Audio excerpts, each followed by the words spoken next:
Each day, Donna Reitler greets her daughter, Tricia. I say hello to this picture every morning. I say good morning every morning. I look at that and I can hear her say, "Hi, Mom." Tricia was very kind-hearted, very smart. As a child, says Father Gary, Tricia lit up the room. She would sometimes just bound into the room, you know, spread her arms apart, you know, say, ta-da, you know, that type of thing. Donna and Gary brought Tricia here to Marion, Indiana to attend this small Christian college. One spring evening in 1993, Tricia left her dorm room for a walk. On March 29th, around 8 o'clock at night, Tricia Reitler came here to this shopping center. She bought a soda and a magazine and started walking back to campus. But then she disappeared. Phone call came a little bit after midnight, and the voice on the other side of the phone said, do you know where your daughter is? 19-year-old Tricia Lynn Reitler was last seen about 8 o'clock Monday night. She had just stopped. Tricia's disappearance rocked the community and devastated her parents. Who's ever responsible will never know what they've taken away from us. Tricia's mother made a desperate appeal to Tricia on the Jerry Springer Show. Hang in there and know that we love you, and we're doing everything we can to find you. Despite huge media coverage and their pleas for answers, none ever came. It's like she just vanished into thin air. Tricia was never found. Young college students, they need to be aware. Kristen Zeller was a junior at IWU when Tricia disappeared. We were advised to stay in our dorms if you were a girl. But a week after Tricia's disappearance, Kristen and her roommate Heather needed to go to Marsh grocery store. You thought you'd be safe. You thought it'd be fine. It's a couple blocks away. Exactly. It's not far at all. I can see the campus from Marsh, so, you know, what's going to happen? It was getting dark by the time they left the shopping center, walking the same route Tricia would likely have taken. We were maybe halfway up the road when Heather turned to me and said, Did you happen to notice that brown van? And I said, no. Then the van passed again, slowly. We still weren't alarmed. He came by again. A third time. Yep, really slow this time. Looking at us, the hair on the back of our neck started to stand up. The van pulled right up beside them. How close? Show me. His wheels were right on the side of the curb. And this was me, this was Heather, and he leaned over, started to say something, and at that point, we're both like, run, just run. The girls called security, describing a two-tone van driven by a man with mutton chop sideburns. Officers spotted the van and questioned the driver, a man named Larry Hall. Hall said he'd been looking for a friend's address, but the address he gave didn't exist. So officers let Hall go. September 20th, 1993, 6 months after Tricia's disappearance, now 15-year-old Jessica Roach goes missing in Georgetown, Illinois. Investigator Gary Miller got the call. We all knew that we had something really bad here. We had an abduction. Jessica's badly decomposed body was found in an Indiana cornfield weeks later. But then, like Tricia's, Jessica's case went cold. There's a lot of times you wonder whether you'll ever solve it, but you know that you're going to keep going, you're going to check everything out, you're going to recheck everything. For over a year, Miller scoured local police reports. And then a break. A vehicle reported in a county nearby. The owner, Larry Hall. He had been involved in stopping some girls. Those girls were scared. They ran from him. In the last 6 months, Hall's van was spotted by more than 11 girls in 5 different towns close by, including those where Jessica lived and where her body was found. Now, Miller contacted the police in Hall's hometown to arrange for an interview. He initially said no, he hadn't been over here. Miller had to coax Hall to admit being near Jessica's house. I said, well, would you remember if, you stopped and offered girls a ride or asked them to get in your van? He said, well, he stops and talks to everybody. After a few questions, Miller took a gamble and put a photo of Jessica down in front of Hall. He immediately flinched. He turned to his right and put his hand up over his face like he didn't want to see the picture. Told me he didn't think he'd ever seen that girl. Later, a heartbreaking mystery. There's so little that we can do to find her. I just want to bring her home. And the dangerous plan to solve it.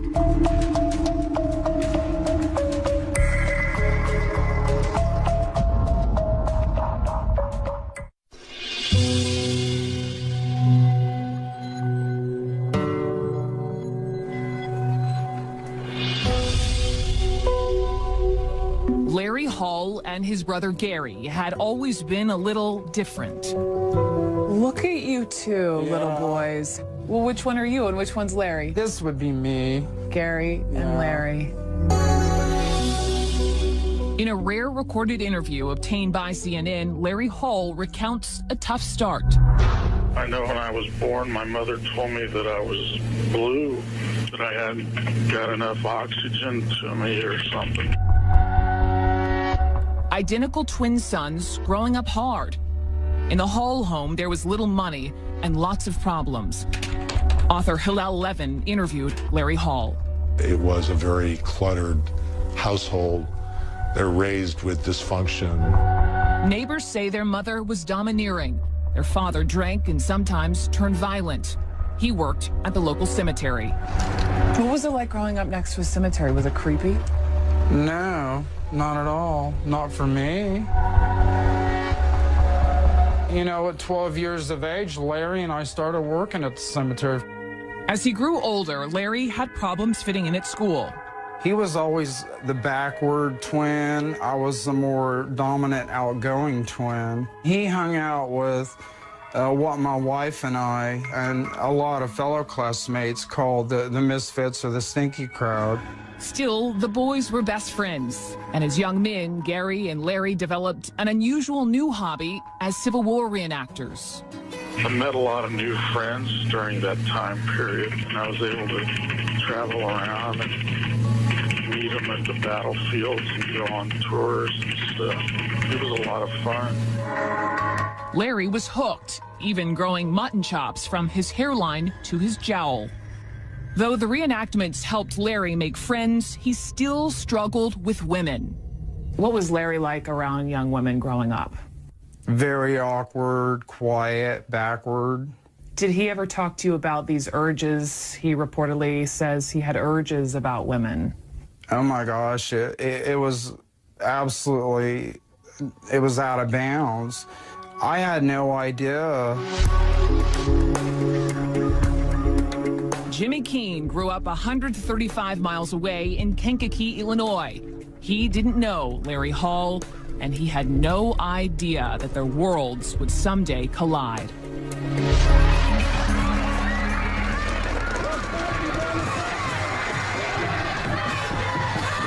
It'll be third down and 5, 25-yard line. For Jimmy Keene, life couldn't have been more different. While Hall was an awkward outsider, Jimmy Keene was a star, especially under the lights on Friday nights. We would come out here, the lights would be on, the whole stadium would just be completely full and the crowd would be roaring, and it was just a very euphoric, unbelievable high. The Friday night games were the biggest rush I've ever had in my life. A gifted athlete, he lettered in 2 sports, studied martial arts, and inspired fear in everyone he faced. Do you like having people terrified of you just a little bit? Well, in that kind of sport, sure, you have to. Well, that's why they called me the Assassin. So. You were the Assassin. Yes, my nickname was the Assassin. And the reason my name was the Assassin is because I put somebody out of every game I've ever played. Keene wasn't just the hometown hero, he was his father's namesake. My dad generally sat up here in the corner over here. If I made a spectacular play, he would always give me the, "You did good, son," you know. How often was he sitting in the stands? Every single game of my life. Never ever missed a game. He never even missed my practices. That mean a lot to you? Absolutely. My dad was, he was my backbone. Keene was as popular as he was athletic. You were a legend. Yeah, I mean, there was no doubt. I mean, they had posters of me all over town. I mean, everybody knew who I was with my sports ability. So yeah, I was the most popular guy around. There's no question I was voted most popular guy in school. Jimmy seemed to have everything, except enough money to keep up with the rich kids at school. And he only saw one way to get it. He started selling drugs and quickly learned he was good at it. You're making decent money. You don't think, is this a wrong thing that you're doing? So I kept growing into it and growing into it. And by the time I was 20 years old, I mean, I was sitting on top of a empire. By Keene's own account, he was pulling in around $1 million a year. He was addicted, not to the drugs, but the money. It's hard to walk away from that kind of money, especially as a 20-year-old. So he didn't. And that single decision would change the rest of Jimmy Keene's life and bring him face to face with an alleged serial killer.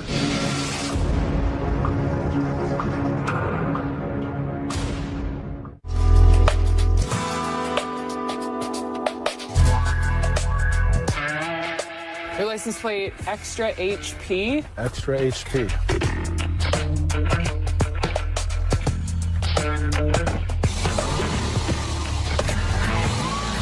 By the early 90s, Jimmy Keene was on top of the world. His booming business afforded him a lavish lifestyle with large homes, souped-up Corvettes, and an endless supply of women. I would have 30 or 40 cake parties with volleyball nets, live bands. We'd have literally 1,000 people or more sometimes. I mean, these were gigantic, huge parties. You were the guy women wanted to be with and guys wanted to be best friends with. Something like that. Back then, he owned this 6,000 square foot home. Right behind that is a golf course. He says he didn't stash the drugs here. This is a walk-in closet. But there was always a place to hide his fortunes. This was a hidden trap door that you could open. And when you would open it, you have another hidden closet back in here. You can see my old safe is still here. And this was pretty much just my Fort Knox room. For 15 years, Keene's empire remained hidden and growing. But as he lived the high life, his father fell on hard times, nearing the brink of financial ruin. My dad, to me, was Superman. And to see him in such a hurt way really killed me. So Jimmy used his drug fortune to bail his father out, then continued to support him. Even though it was coming from something wrong, I felt I did something very right to make his world right. But the money never seemed to be enough, and Keene couldn't stop watching his back. By the fall of 1996, the pressure of life in the fast lane was catching up. I had woke up in the middle of the night and I was laying there wide awake. I said, you know, I am tired of running like this. I said, I really just want this all to end. And it was all about to end, but not the way Keene had planned. Just 2 weeks later, I heard the front door rattle and I thought it was just the wind because it was in November. And next thing you know, boom, the whole door just blew off the hinges. And then they came flying in a straight file line with their guns drawn and their black uniforms. Move, we'll blow your head off. We'll do this. Just move one time. Rah, rah, rah. For Jimmy Keene, it was over. Everything stops and goes in slow motion. You don't even feel like it's real. Keene was ultimately dragged to jail. He pleaded guilty, hoping to minimize his sentence. And at first, federal prosecutor Larry Beaumont was willing to negotiate. Initially, we tried to what we call flip him to see if he would give us other drug dealers at the time. And I think he refused, so our reaction was to make sure he gets the maximum penalty. Beaumont got his way, and Keene got 10 years. It knocked the life out of him and broke his father's heart. Any hopes and dreams he had for me at that point in life were gone. He was crushed. I mean, he was very crushed. Jimmy Keene could not imagine a way out, nor guess that a man he'd never met might someday provide him one.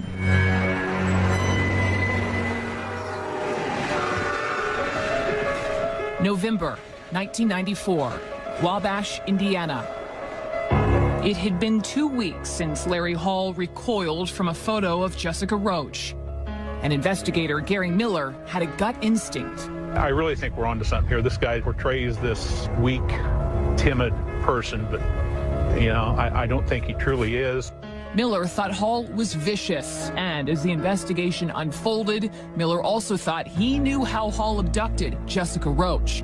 When he first seen her, she was riding from toward the house, going down this way. Hall followed and stopped to talk. Jessica got scared and backed away. That's when he opens the door, grabs her. There's a physical confrontation where he overpowers her, put her in his van, and left, probably going up this road right past her house. In an interview in the Wabash police station, Hall surprised investigators by explaining what happened next. I tied her up, but I can't remember with what. I took her pants off. Hall said he raped her and led her off through the woods. I laid her up against a tree and put a belt around her neck, and she stopped breathing. Hall said he strangled Jessica from behind, so he didn't have to see her face as she died. And that wasn't all. All of the girls looked alike, Hall said. I cannot remember all of them. I picked up several girls in other areas, but I can't remember which ones I hurt. Several girls in other areas. There were more victims than just Jessica Roach. Hall said he'd also been near the campus of Indiana Wesleyan University, where Tricia Reitler had disappeared. I was over there because I needed to be with somebody.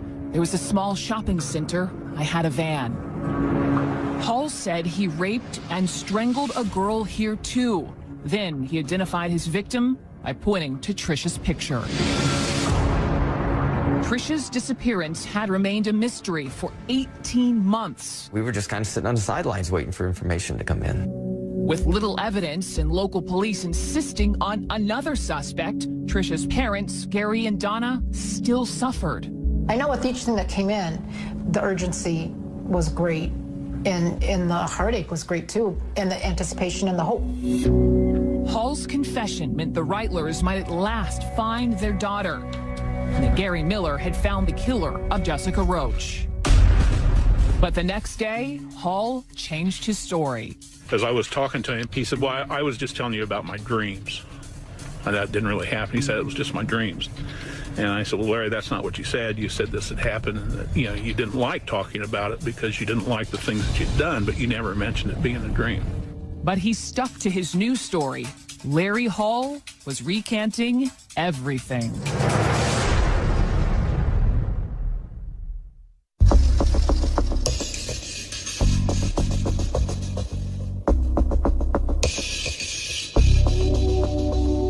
Larry Hall had confessed to killing Jessica Roach, Tricia Reitler, and 2 other women. And then he took it all back, claiming it was just his imagination.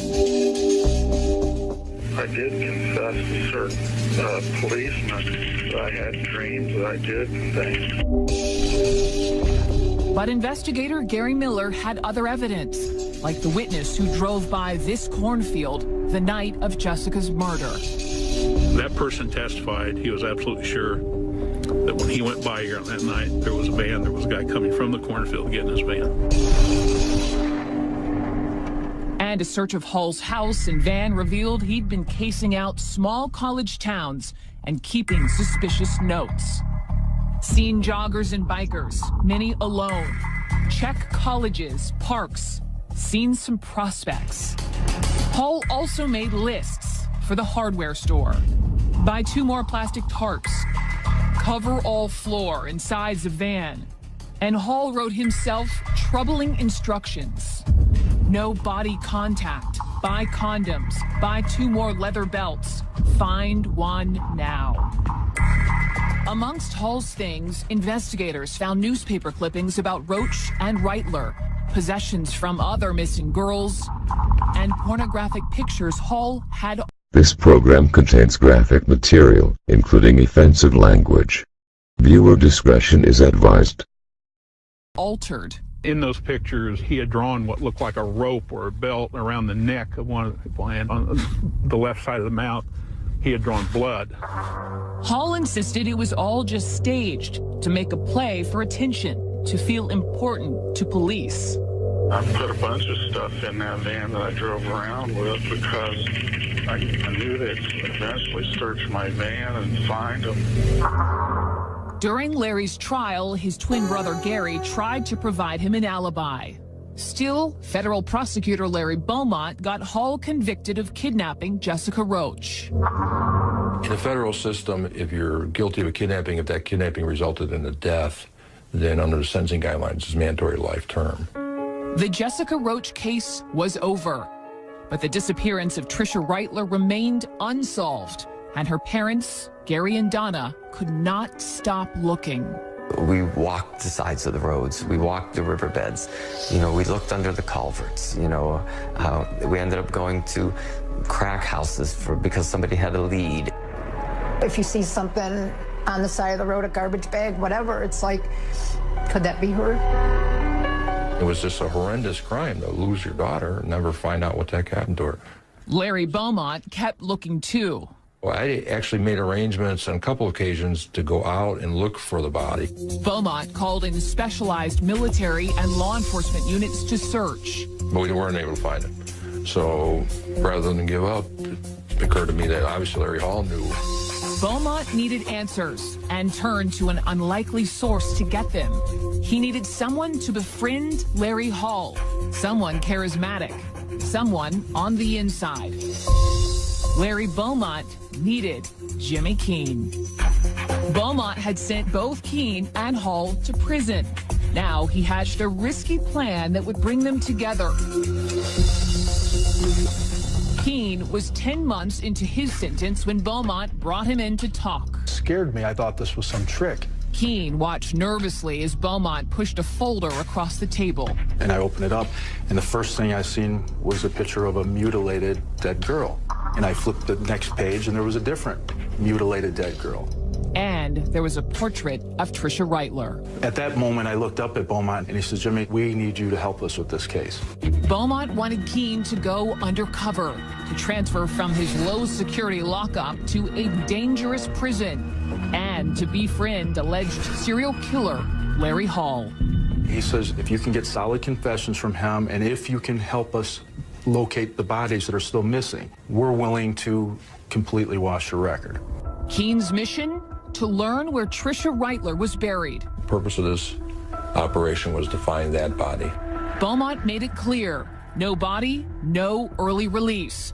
Keene would have to serve the rest of his 10-year sentence, but Beaumont believed Keene could do it. He's smart, he's articulate, he's not afraid, and I knew he wanted to get out. For Keene, it was a chance for redemption, to restore his family name, and, says author Hillel Levin, to get his life back on track. This deal was a way for him to get home, and it was also a way for him to do good, to kind of take this bad thing he had done and to somehow turn it inside out and make it something that would solve a crime. But it wouldn't be easy. Fair to say he was risking his life. He could have been killed. It was dangerous, absolutely. It was highly risky.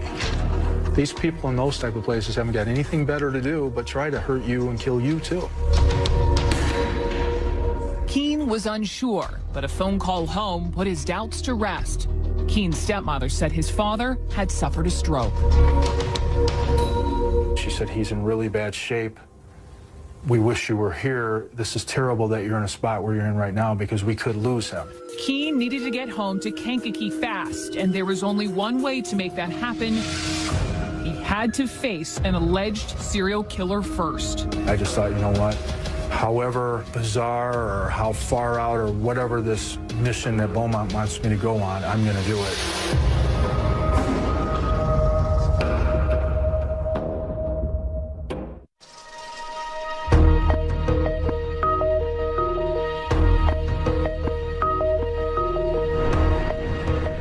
Driving up to the prison in Springfield, Missouri, Jimmy Keene didn't know if he'd made the best or worst decision of his life.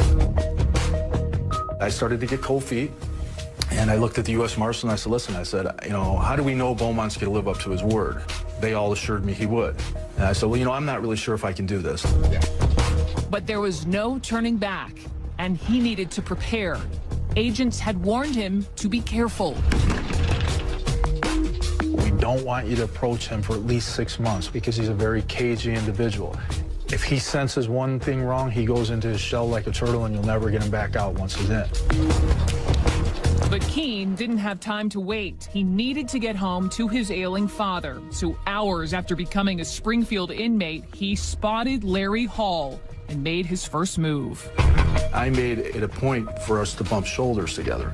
And as we gently bumped shoulders together, I turned around and said, "Oh, excuse me." I said, listen, I said, "I'm new here." I said, "You wouldn't happen to know where the library is, would you?" Hall offered to show Keene the way.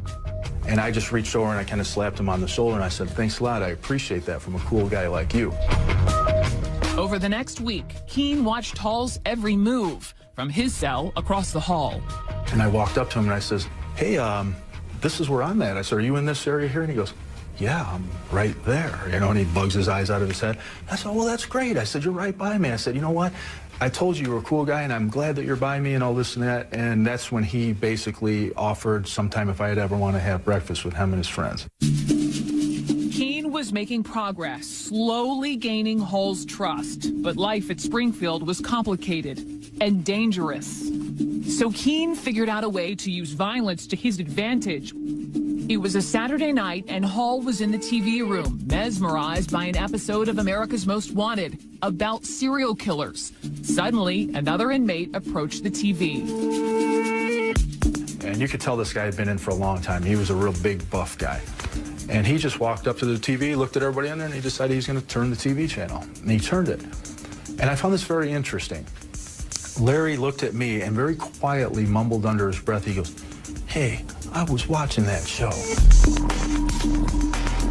Keene leaped into action and knocked the guy out. And I nailed him with an uppercut, and then I kicked him through 3 rows of chairs. He was beat up real bad and had to go to the hospital. And they took me and threw me in the hole. It was worth it, and it was a breakthrough with Hall. He not only now looked at me as a guy that he could look at and say, "Wow, he thinks I'm cool." Coming from him, that's a compliment. And now he's also able to protect me. Now, Keene had Hall's trust and had him talking. One night in Hall's cell, he told Keene the truth about what happened to Tricia Reitler.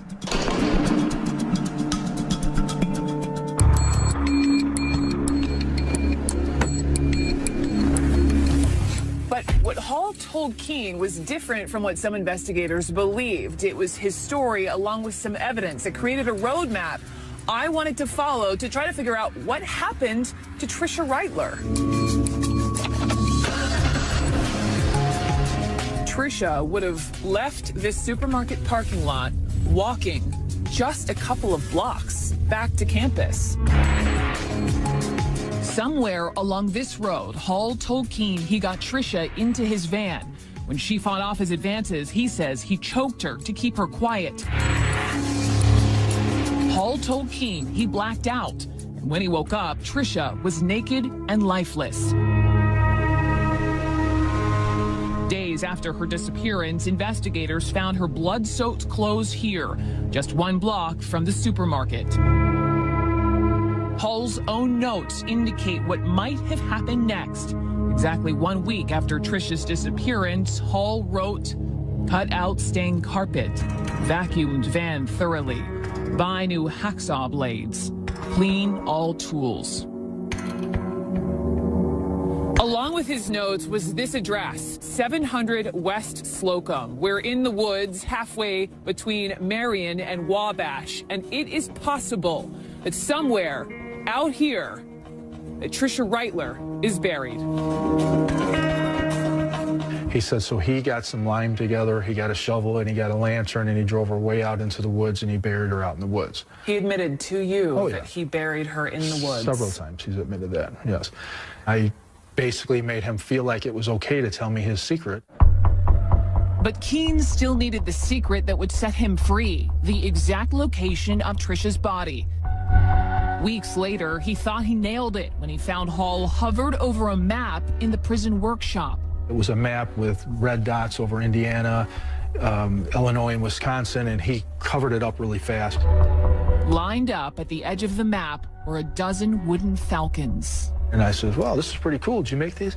He says, yeah, I make them. And he goes, it's really cool, isn't it, Jim? He goes, they watch over the dead. Falcons to watch over the dead, and a map marked with dots. It was the information Keene thought would surely lead to the exact location of Trisha's body. In that moment, did you think, this is my ticket to freedom? I did, because I thought, this is it. I've got solid confessions out of him. We know specific details. We know how he's done it now. Keene believed he had his answer, that he'd soon be free, that he was done forever with Larry Hall. So that night at lockdown, Keene decided to tell Hall what he really thought. I told him that he was a f***ing sicko. I told him that he was insane. I said that you are one of the most despicable forms of human life on this planet. He, at that point, slid away from me and was, like, really terrified of me all of a sudden. And he says, Beaumont sent you, didn't he? Beaumont sent you, didn't he? Keene had blown his cover, and his outburst landed him in solitary confinement. It took some time before we found out that they put Jimmy in a hole, and so he was not able to communicate with anybody on the outside. By then, Hall's map and the Falcons had disappeared. Worst of all, as Keene was let out of Springfield prison to face Larry Beaumont, he didn't know if what he'd learned was enough to set him free.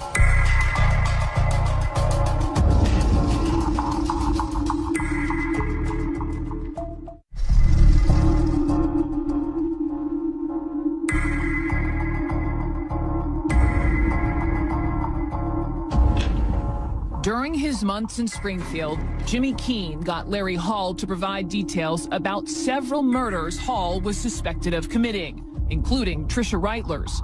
But Keene hadn't met the original requirements of Larry Beaumont's deal. And I told him this myself, made it clear to him, that if we didn't find the body, no credit. Sitting in his prison cell, Jimmy Keene desperately hoped he had done enough. Are they going to be fair and give me what's justifiably right on this, or are they just going to say, here's 6 months? It was a crapshoot. Without a location for Reitler's body, Beaumont had a decision to make. I made arrangements to have him take a polygraph test just to verify what he was telling us was the truth, which he passed, and he did make a legitimate effort to do what we sent him down here to do. So Beaumont urged a federal judge to give Keene credit for time served. Jimmy Keene became a free man and returned home to his aging father. What did you feel like when you were finally released? I was happy as could be. It was a very bizarre roller coaster that I went on. It was, I mean, redemption at its best. Keene had 5 more good years to be with his father before Big Jim passed away. We both realized once I got out that there is a better world than just always in a constant dash to make money. You know, it was more like, look, let's just enjoy each other while we're alive here, you know? It was closure for Keene, but not for the families of the alleged victims of Larry Hall. For years, there was no progress and no relief for people like Donna and Gary Reitler. As a parent, there's the part that you've let her down and that you want to find her and you want to bring her home and you can't. I mean, we've done pretty much physically everything that we can to find her. And there's somebody out there that holds that one answer for us. Beaumont, too, felt he'd done all he could and that the pursuit of Larry Hall was over. There wasn't going to be no further prosecution from the federal perspective. He's already serving life imprisonment. He wasn't going to, you know, he was done. Once again, Larry Hall had slipped off the radar, and it easily could have remained that way, except for Jimmy Keene. First, Keene's story of strange redemption was featured in a Playboy article, and then a book written by Keene and Hillel Levin. Once we were able to write about what Jimmy went through, then things happened. Keene's story refocused attention on Larry Hall, helped reopen cold cases, and put pressure on his twin brother Gary. Now, Gary stopped defending Larry and started talking. Larry, just like Jimmy Keene calls him, and he's a baby killer. You think your brother is a baby killer? I don't have no doubt in my mind. Do you think your brother killed more than Jessica Roach? Yes. Do you think your brother killed Tricia Reitler? Yes. Raina Ryson? Michelle Dewey? Yes. As Gary started talking more openly, detectives approached him, asking for help. I went with the Indianapolis detectives down to try to get my brother to confess. He made me leave the room. He did, in fact, confess on tape to 15 serial murders. Larry later retracted again.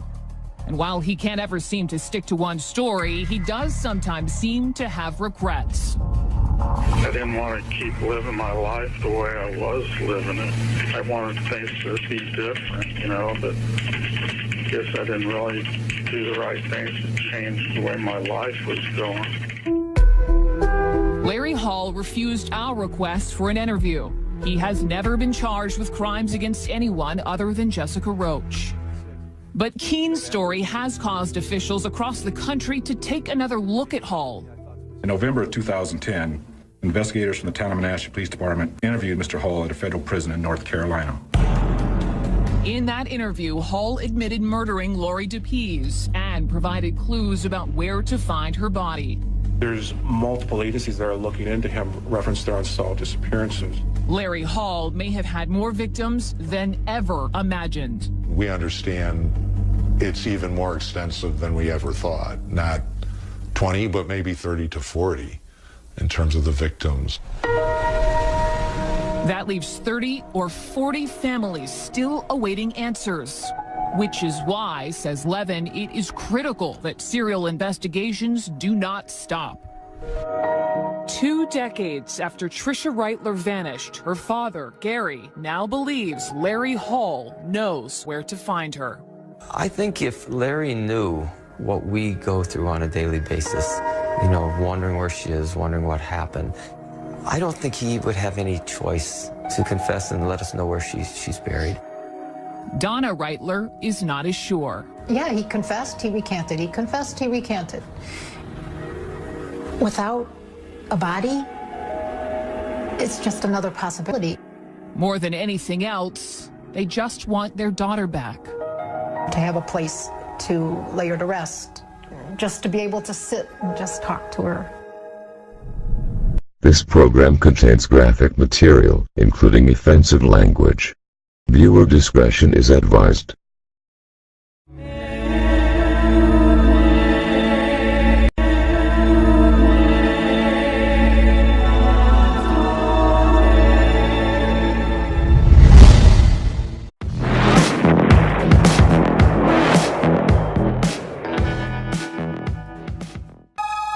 Early each day, Donna Reitler greets her daughter, Tricia. I say hello to this picture every morning. I say good morning every morning. I look at that and I can hear her say, "Hi, Mom." Tricia was very kind-hearted, very smart. As a child, says Father Gary, Tricia lit up the room. She would sometimes just bound into the room, you know, spread her arms apart, you know, say, ta-da, you know, that type of thing. Donna and Gary brought Tricia here to Marion, Indiana to attend this small Christian college.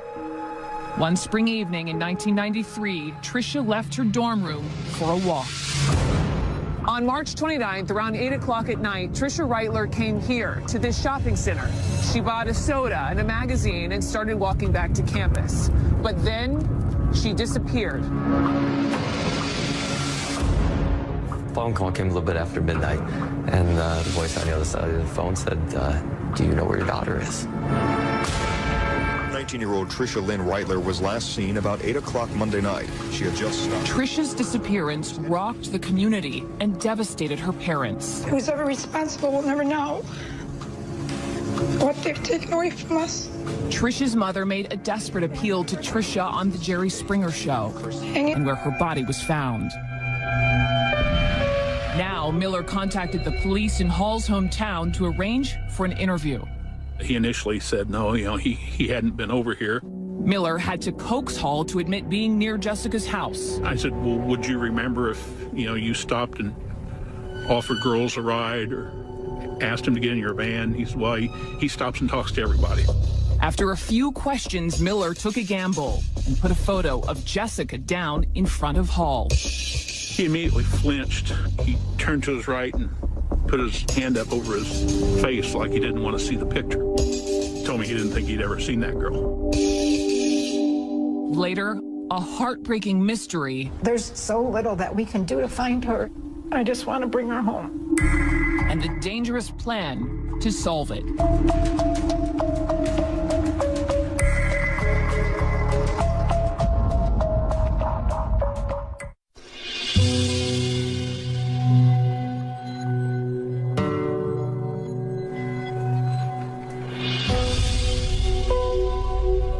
Larry Hall and his brother Gary had always been a little different. Look at you two, little boys. Well, which one are you and which one's Larry? This would be me. Gary and Larry.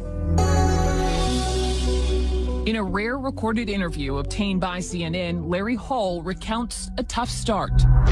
I know when I was born, my mother told me that I was blue, that I hadn't got enough oxygen to me or something. Identical twin sons growing up hard.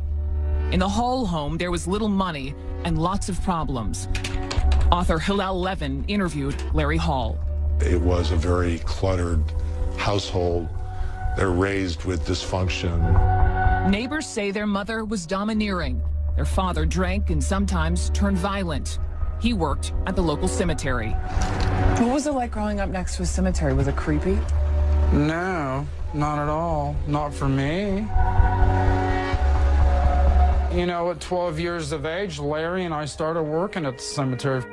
As he grew older, Larry had problems fitting in at school. He was always the backward twin. I was the more dominant, outgoing twin. He hung out with what my wife and I and a lot of fellow classmates called the misfits or the stinky crowd. Still, the boys were best friends. And as young men, Gary and Larry developed an unusual new hobby as Civil War reenactors. I met a lot of new friends during that time period, and I was able to travel around and meet them at the battlefields and go on tours and stuff. It was a lot of fun. Larry was hooked. It's called security, describing a two-tone van driven by a man with mutton-chop sideburns. Officers spotted the van and questioned the driver, a man named Larry Hall. Hall said he'd been looking for a friend's address, but the address he gave didn't exist. So officers let Hall go. September 20th, 1993, 6 months after Trisha's disappearance, now 15-year-old Jessica Roach goes missing in Georgetown, Illinois. Investigator Gary Miller got the call. We all knew that we had something really bad here. We had an abduction. Jessica's badly decomposed body was found in an Indiana cornfield weeks later. But then, like Trisha's, Jessica's case went cold. There's a lot of times you wonder whether you'll ever solve it, but you know that you're going to keep going. You're going to check everything out. You're going to recheck everything. For over a year, Miller scoured local police reports. And then a break. A vehicle reported in a county nearby. The owner, Larry Hall. He had been involved in stopping some girls. Those girls were scared. They ran from him. In the last 6 months, Hall's van was spotted by more than 11 girls in 5 different towns close by, including those where Jessica lived. And they know that we love you, and we're doing everything we can to find you. Despite huge media coverage and their pleas for answers, none ever came. It's like she just vanished into thin air. Trisha was never found. Young college students, they need to be aware. Kristen Zeller was a junior at IWU when Trisha disappeared. We were advised to stay in our dorms if you were a girl. But a week after Trisha's disappearance, Kristen and her roommate Heather needed to go to Marsh grocery store. You thought you'd be safe. You thought it'd be fine. It's a couple blocks away. Exactly. It's not far at all. I can see the campus from Marsh, so, you know, what's going to happen?